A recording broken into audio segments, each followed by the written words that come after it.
కిరణముల ఉదయాత్మే గని అది పండిన తీయని పండుగ పొడు సూర్య మండలము పండితి కానది విళ్ళుడే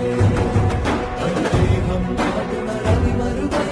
జగము చీకటై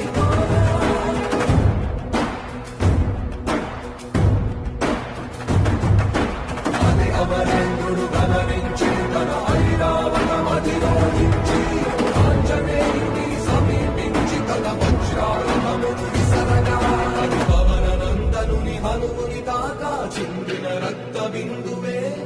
విద్యుద్వేగంతో ధరణి స్థలి వంద కడలిలో చచ్చి వంద కడలి అట్టడుగున గల శ్రీరంగ శుద్ధి గర్భం